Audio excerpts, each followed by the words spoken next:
listeners. Welcome to Plano's Political Pitbull Podcast. I am Esther. And I'm Ruth. Ruth got her voice back, so she is back with us today. Yay. How's your voice feeling? Good. Okay. No more frog voice? No, it's 100% good. Okay. So today we have some Plano updates, and we're going to delve into some national economic issues. But first to Plano. So we have a chicken update. Chicken coop update. A chicken update first. Oh. So sources have told me that the 3 chickens at the Plano shelter have been adopted. Woo! So we have no more chickens at the shelter currently. But I have also heard from sources that the chicken coop's price tag has gone up. It is now going to be $68,000 for the chicken coop. Because now we have no chickens. So why did it go up if there's no more chickens? That is a good question. I don't know. So I asked one of our city council members if the chicken coop is going to have gold leaf on it or something to that effect. And he looked me straight in the eye and without skipping a beat said, no, but there is going to be a spa. So, little chicken coop joke there.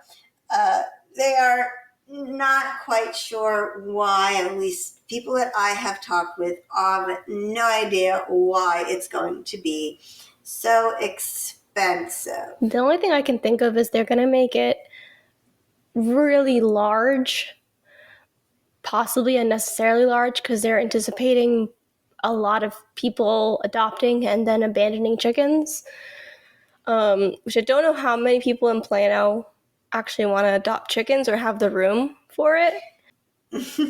So interestingly about adopting chickens, I was told that we really don't need a chicken coop of any kind at the shelter because there are organizations that rehome chickens. Apparently there are people out there who do like to have chickens, maybe not in Plano specifically, but they're very apparently easy to rehouse, and if they don't go to maybe a chicken farmer, maybe they will go to a chicken supplier, if you know what I mean. Oh. For fried chicken. That's a little dark. But nevertheless, there is really no need. There are plenty of organizations where these chickens can go to. So if they stay in the shelter for 24 hours, that would probably be long. But so we have no chickens right now. In the shelter. Which is a good thing for the chickens at least. All right, well, in case you missed the last episode, which Ruth was not here for, we'll get Ruth up to speed here. I went over the fact that the proposed tax rate, if passed, for the city of Plano stays at 41.76 cents. Plano residents will see the largest tax bill increase in 20 years.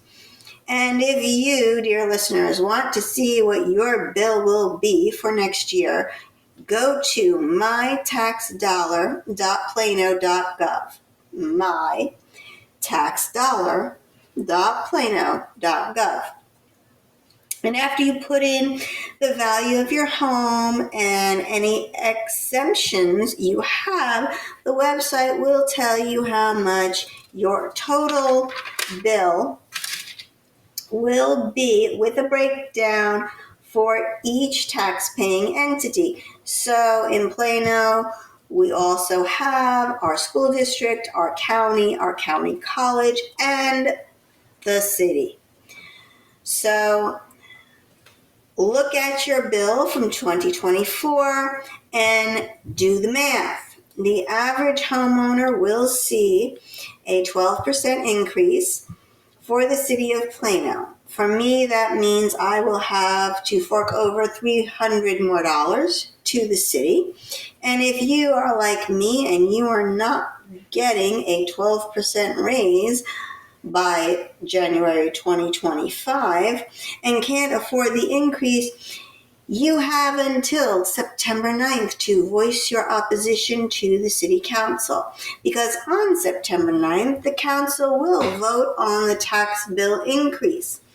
You can email the City Council. Each member's email is on our website, planospoliticalpitbull.com. They also have Facebook pages that you can message them on if you think they won't listen to the city email address. And you can also go to the council meeting on September 9th. If they try to tell you that the budget is cut to the bone, don't you love that? Oh, we have cut the budget to the bare bone. No, I haven't. Exactly. And I have a question that's been going through my mind as you've been talking. Yes. In this economy currently, what makes them think raising our taxes is going to be a good idea?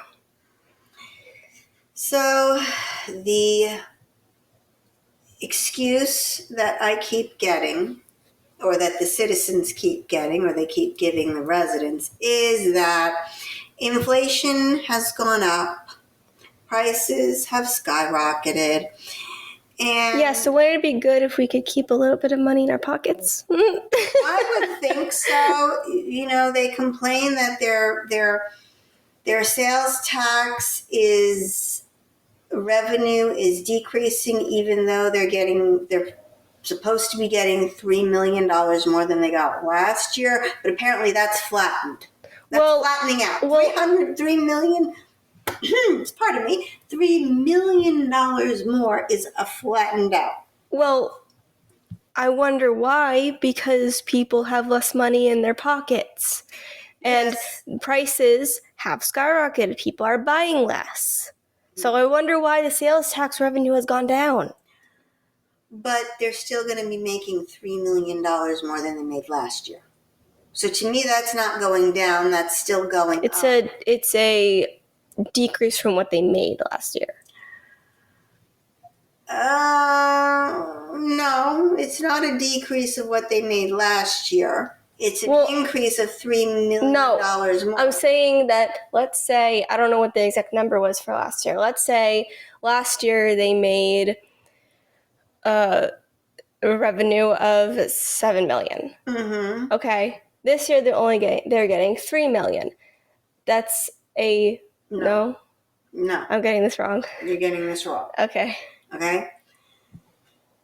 They are proposed to be getting $3 million more than they made last year. So I don't have it in front of me, so I'm just going from memory here. I could be wrong, but they made, I think it was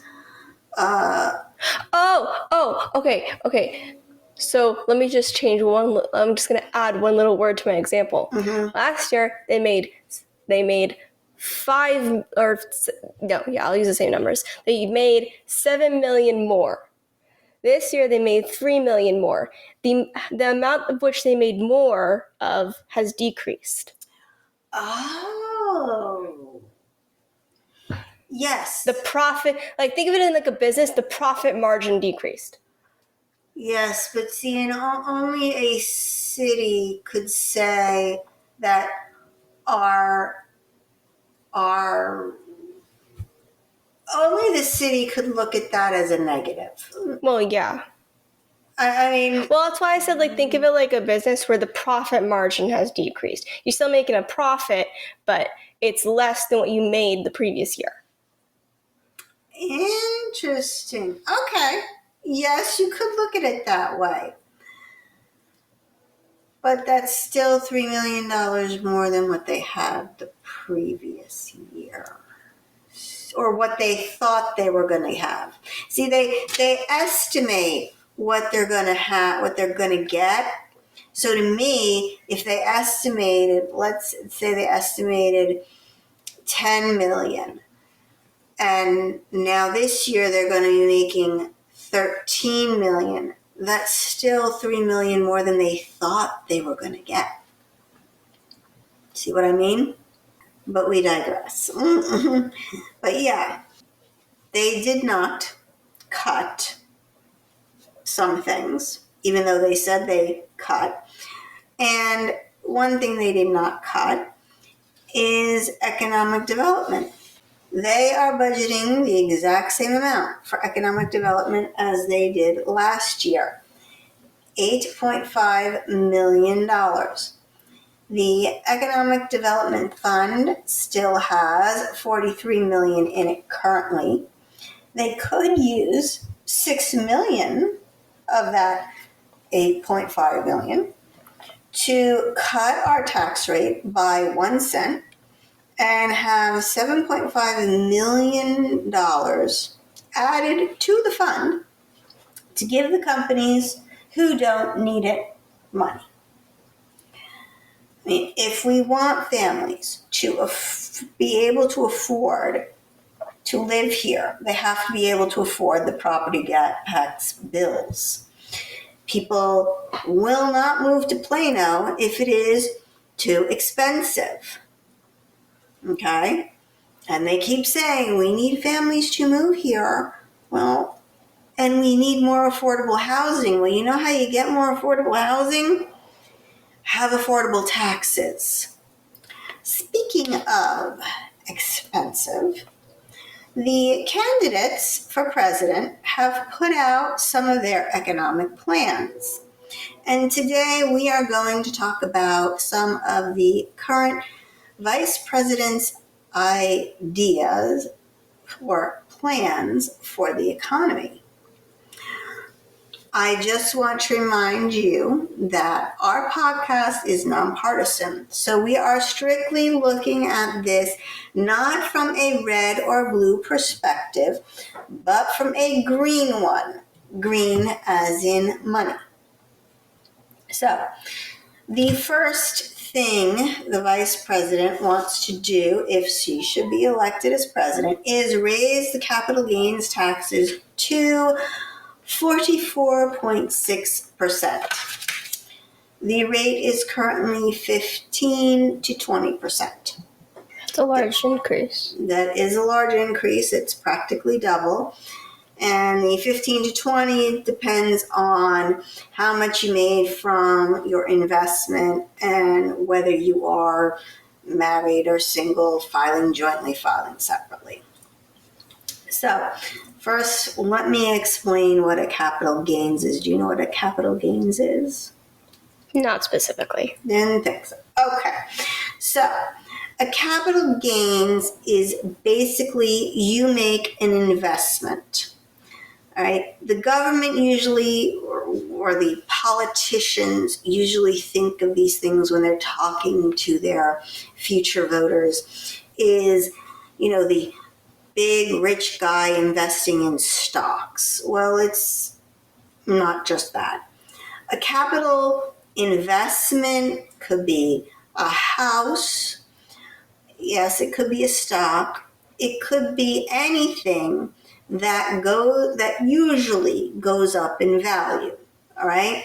So most people, they buy a house. This is the largest investment they will ever make.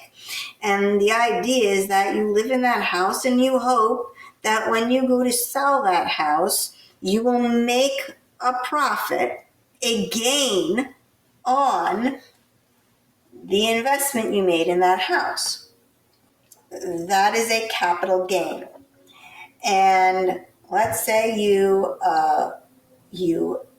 go and you want to sell your house and you make money on that house when you go to sell it. The government wants about half, under the vice president's plan, wants to take half of what you made on that house. I mean, most people, when they go to retire, a lot of their retirement is their home. The That money they get from their home when they go to sell it and downsize to a smaller home. that would honestly make me mad if I was selling my home, and most people don't want to lose money in that they want to be able to gain when they sell. Mm-hmm. That would make me mad if I saw then the government took 50% of what I was supposed to make. Almost 50%. Almost Going to 50%. get technical here. 44.6. I mean, we could round it to 45%. It's still a lot, and it would still make me mad. It is a lot. Property is one way that people make wealth. Private property. Whether it's a business or a house or land, that is a very large piece of investment, and the return you hope, if depending on when you sell, it will create more money for the person. I mean, like, just seeing how much they took from my, I'm like, just started working, like actually working and gaining income. So seeing for the first time how much they took from my income, which was like $200, which doesn't maybe not seem like a lot, but based on what I'm making is a lot to me. Yeah. I was devastated.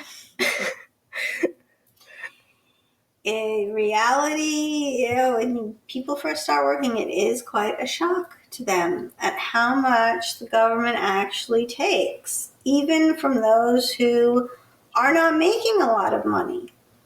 That is just a part of the reality.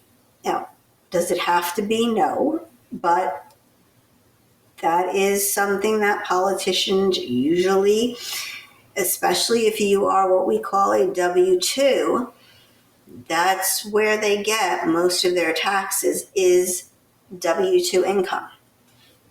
Of course, if Kamala becomes president, it's going to be a very high capital gains tax. Oh, based on what she's saying. Yes, but there's more. So she also wants to tax unrealized capital gains at 25%. So let's take that house again. So you buy a house for $400,000 in 2024. And next year it increases in value by $50,000. And at the rate we're going, that's not far off. But you don't sell your house. You want to keep your house because that's where you want to live long term. Okay? You have to pay 25% for the increase in the value, or $12,500. Now, I don't know if this is on what they call primary residences. That means the owner of the home is living there. I don't know if there's an exemption for them. I haven't seen that. I've read a few things on this. Haven't seen that there's an exemption if you're the primary owner and you're currently living in the house. But for people who have what they call investment properties, where they have a house and they're renting it out, if they've got to fork over 25% of the increase in the value, well, guess whose rent's going to go up? Wait, so you're getting punished for your you're getting punished for the investing going up? Mm-hmm. And you don't even go and sell it yet. You haven't made a profit, but the house in this scenario has gone up in value. Yeah, you're getting basically a tax because your house went up in value, even though you do not physically have the actual. And also, you have no real control of that. No, you don't. And that was one thing. So you're getting punished for something you have no control over. Right. And that was one thing that the article I read from the Cato Institute said. How is the government supposed to make these evaluations? I mean, this is the evaluations for anything and everything. Baseball card collection, stamp collection, coin collection, property. That's a lot. Stocks, your bonds, if you have stocks. The stocks in your 401k. Don't think that, oh, well, this is only for people who are in the stock market. People who have retirement plans, they're currently in the stock market.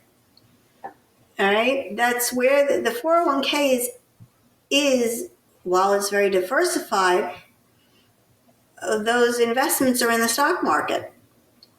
So if your 401k goes up in value, well, do you have to pay a tax on that? You're not even delving into your 401k yet. You're saving it in retirement. It does sound like this is very hard to enforce at face value the way we understand it currently, because, I mean, people have collections that as time goes by, how much they're worth goes up. Are they going to tax that? I don't see how they could, because they don't have. I don't think we're in the timeline yet where the government has cameras in our houses. Well, I don't know. I mean, they tell you to cover up your camera on your computer. I don't know. So, but one of the main problems was how is the IRS supposed to do this? They are not in the business of evaluating these things. And you can't police everything. It just sounds like it's impossible to enforce. And the other thing that the Cato Institute said was, well, what if the value goes down? Is the IRS going to reimburse you for the loss? No. I don't think so. But no, I don't think it goes the other way. What if they do? Then there could be forking over a ton of money. And I don't think they want to do that. The biggest problem with this is going to halt investing. It's going to halt innovation, entrepreneurship, and economic growth, because or simply just wanting to buy a home. It could halt the market. Yeah. It could also increase rents astronomically. So she says she has a plan to build more homes, but I don't know who's going to want to buy them if every year they've got to fork over 25% of the increase in the value of the home. So that's going to help. The biggest thing is this is going to stop entrepreneurship. Nobody is going to want to invest in a company or start a company if they have to fork over every year 25% of the growth of that company. And it's expensive starting a business as it is. And you want your company to grow in value. Mm-hmm. So this is really punishing growth in anything. Oh, but there's more. So she also wants a 28% corporate tax rate. Right now we're at 21%. 28% would be the highest in the developed, or one of the highest in the developed world, when you combine it with state taxes and local taxes. So I did a little research and I thought, well, who's got some what are some other rates? And while it wouldn't be the highest, it would be one of the highest. This tax, if it goes into effect, could mean job losses because companies would pick up and go somewhere else. And some of the countries they may go to. The Norfolk Islands, their corporate tax rate is 0. Ooh. Turks and Caicos is also 0, and so is the Bahamas. That's also 0. Now, if you're not an island person, you could go to Hungary for 9%, and then there's Ireland at 12.5%. I would imagine, based on those options, I'm sure there's others too with lower rates. Those were, there are some other ones with 0 that I found. But Hungary was really the second one at 9. And then the other ones go up incrementally from there. yeah, but out of those options, I see companies flocking to Ireland, honestly. Yeah, I mean, it is an English-speaking country. 12.5 is more than half that. So that would be good for business. Also, if you think about it, somebody once told me, corporations do not pay taxes. Their customers do, because every product they make, their customers pay for. And that money goes to pay their expenses, which include their taxes. So if you increase the corporate tax, what is going to happen is things are going to go up more. Prices are going to go up.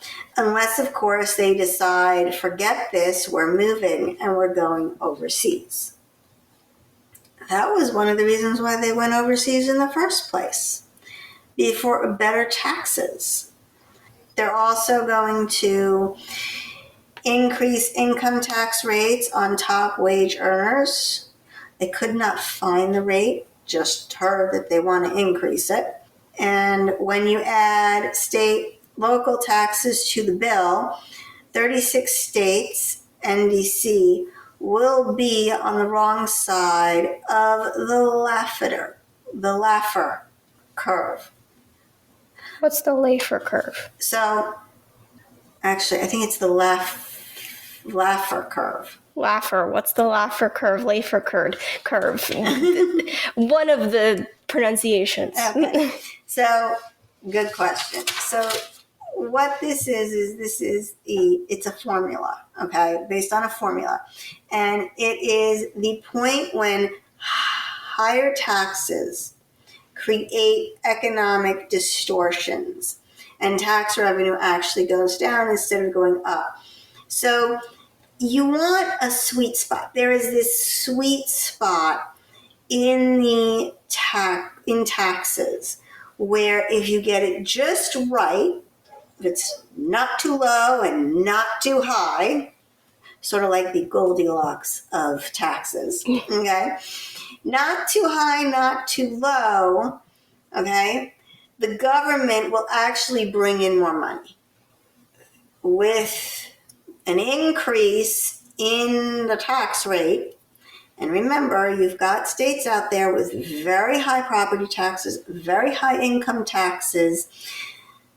Governments are going to start losing money. Okay? So some other proposed new taxes in her plan are a stock buyback tax. Not quite sure what that is. New global minimum taxes. Again, not too much detail on that. Higher taxes on carried interest. Limits on deductions. So most people get to deduct certain things like dependents, house, interest payments, medical expenses. So now there's going to be more limits on those. Why? I don't know. It's a rhetorical why. I know you don't know. I mean, this is her economic plan to, in her words, create more opportunity. I mean, she claims that she wants to create more opportunity for success. Right. I don't see that here. I actually see limiting success here. Well, I think her economic policy is government has more money, like we tax more, there's more prosperity because the government can do more it's like the opposite of the what was his name? Coolidge, No. Reagan, No, the economist. Friedman. Yeah, Friedman. It's the opposite of his economic policy. Yes. So, loss limitations for pass-through businesses. So this is, if you have businesses have through the year, maybe they have certain losses, and you can deduct the losses on your taxes. If you're a pass-through business, there's going to be limits on that. Higher taxes on oil, gas, and coal, so your energy bills are going to go up. Limits on how much you can put in retirement accounts, which seems really odd to me because I would think that the government would want you to save for retirement because Social Security is going bankrupt. I mean, I don't know about you, but I still do not think I will ever see Social Security myself. Oh, it's because there aren't enough young people. There's more older people than there are young people, so we don't have enough in the pool. Right. Exactly right. So, and the birth Baby rate, boomers. You just got to ruin everything. the birth rate, I'm joking. and the birth rate is going down. So population is declining. The pyramid scheme of Social Security It's falling apart. is going to have a huge problem. So there's also, she wants a new 30% excise tax on digital mining electricity costs and a higher death tax. To me, it is death by 1,000 taxes. I love how you get taxed for dying. Yeah, well, yes, you pay taxes all your life, and then when you die, you still got to pay the taxes. Well, technically, your loved ones do. Yes, that is technically, well, yes, your loved ones actually write the check. But it was still your money that you have left behind. What I see here from an economic standpoint is not rosy. Okay? I see... It's a large list of taxes. It's very long. By the way, these are only some of what she's proposing. Not everything. Yeah. Okay. You cannot see this, but Ruth is looking at me like, this is crazy. I'm just seeing if she becomes president. I'm seeing my future being very dim in terms of money. She says she wants to create opportunities for prosperity, but every time the government taxes somebody, whether they're rich or whether they are coming up, trying to make their way up, they are limiting prosperity because that's less money that you have or a person has to make an investment in a company. less money they have for innovation, less money they have to start a business. And it happens every time, doesn't it? They raise taxes and they get less revenue. So, like, shouldn't she know by now this isn't going to work? Who's advising her? Who can anyone tell her, hey, this idea is a mistake? Well, actually, interestingly enough, she has gotten criticized on both sides of the aisle for this. Well, yeah, nobody likes getting their money removed. Nobody really likes taxes. This is true. I mean, they keep saying we need to tax the rich, tax the rich, tax the rich. But this affects everybody. But some of these things, depending on what, if this ever comes to fruition, what get passed, what's it look like, all of these things in one way, form or another is going to affect a person. You know, they said when they created the income tax, with Wilson, and it was originally supposed to be for the top 2% earners, which in today's money, it would be $500 million. Okay. So it was supposed to be just for the top 2%. And it was only supposed to be temporary to help pay for World War I. It's never temporary. It's never temporary. Ronald Reagan once said there is nothing more immortal than immortal. Okay. Yes, nothing more immortal than a government program. And this would be considered a government program. So these things never die, okay? And also, what happened with the income tax? It went from the top 2% to everybody, okay? And I would not be surprised, even if they claim that some of this is just for the millionaires and billionaires or the richest 1%. It never really ends up being that way, though. Like, yes, the rich do pay more, but everyone still does get affected. Everyone still does get taxed more. It's just, yeah, I mean, sure, the rich get taxed even more than the poorer person, but it still went up for that poorer person. It didn't go up as much, maybe, but it still went up.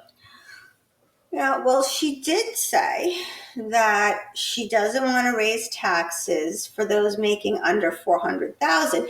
But my question is, which taxes? See, when you hear that, you have to be careful, because that's what so many politicians have said in the past. It used to be $250.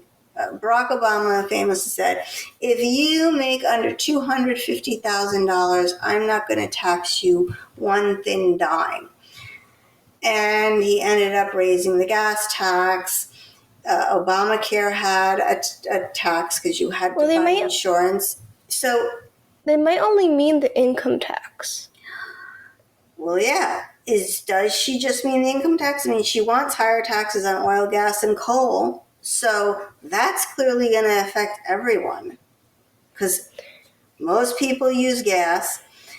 Most people use oil. If you heat your house with oil, that's going to be really expensive to heat your house. And electricity, well, that's coal. So your utilities are going to go up. You know what also I don't see here in her plan? To keep the Trump-era tax cuts for anyone making less than $400,000, because those will expire. So if she lets them expire, then everybody's taxes goes back up. Well, she also hasn't said. Oh wait, Okay, it's going to expire. I was going to say she also hasn't said she's going to remove it, but if they're going to expire, she doesn't have to. Yeah, they were temporary. They surprisingly were not permanent. One thing that wasn't permanent. Yeah, the increases are always consistent, but they stay forever. But the cuts go away. So ironic. Yes, it is ironic. So that's one thing she hasn't said. I'm just looking at this, and all I can see is more money going to the government, less money going into our pockets, less money for our families, less money for our kids, less money to put food on the table, less money to create things, invest in things, grow the economy. This, to me, means recession. That's what this whole plan outlined here. Aren't we already going into a recession? So we could be in a recession. Remember, a recession is 2 quarters of negative GDP growth. Or said differently, 2 quarters in a year consecutively where the economy has gone down, okay, or GDP has gone down, okay? That's a recession. So when you're in it, when you're in the middle of it, you can't call it a recession because you have to actually finish the 2 quarters to find out if you're in a recession. But it does feel like it. But well, I know no one said that we are in a recession, so that's why I was asking, aren't we going into? Because it feels like we might be at least going into a recession. We could be. We have to see what the summer quarter was, okay? And now we're going into the 4th quarter, so after the 4th quarter, we'll know. But we could be. I mean, if last quarter didn't have any growth, the GDP didn't go up, that is a bad sign. And unless something changes, odds are it usually compounds. And fall is usually, if something is going to happen, it usually happens in the fall. Which is not so great when elections come up. Yes. So that is my take on this plan. Again, we don't have a lot of detail. You usually don't get a lot of detail with politicians. No, I mean, this is just, their list of what they want to do during their campaign speeches. They're not going to give you a whole lot of detail because it would take 4 hours for them just to explain. And remember, the devil is in the details, so they don't want to give you too much because then you can pick it apart. And then you could potentially lose voters. Yes, but this long list of taxes is not looking good. That's just my opinion. Obviously, it's just an outline from her, not carved in stone, but you guys have to decide what is best for you. Well, that is going to be a wrap for us. We would like to thank the podcast called According to Callis for recommending our podcast to his listeners. Host Stephen Callis talks mostly about Collin County and Texas issues. He is partisan, okay, just so you know, and he is on most podcast platforms. So go give him a listen if you are interested in Collin County and Texas issues. If you have enjoyed our episode, please like, subscribe, and share. Our pit bull of the week is Angel. She is still up for adoption. Come on, guys. Come on, poor Angel. How many times has she been mentioned on this podcast? She is still at the Plano Animal Shelter. Go to planospoliticalpitbull.com to see her adorable picture. She's in her very cute little sunglasses, which she does like. And click on Pitbulls Up for Adoption to check out Angel. This is Esther. And this is Ruth. For Plano's Political Pitbull signing off.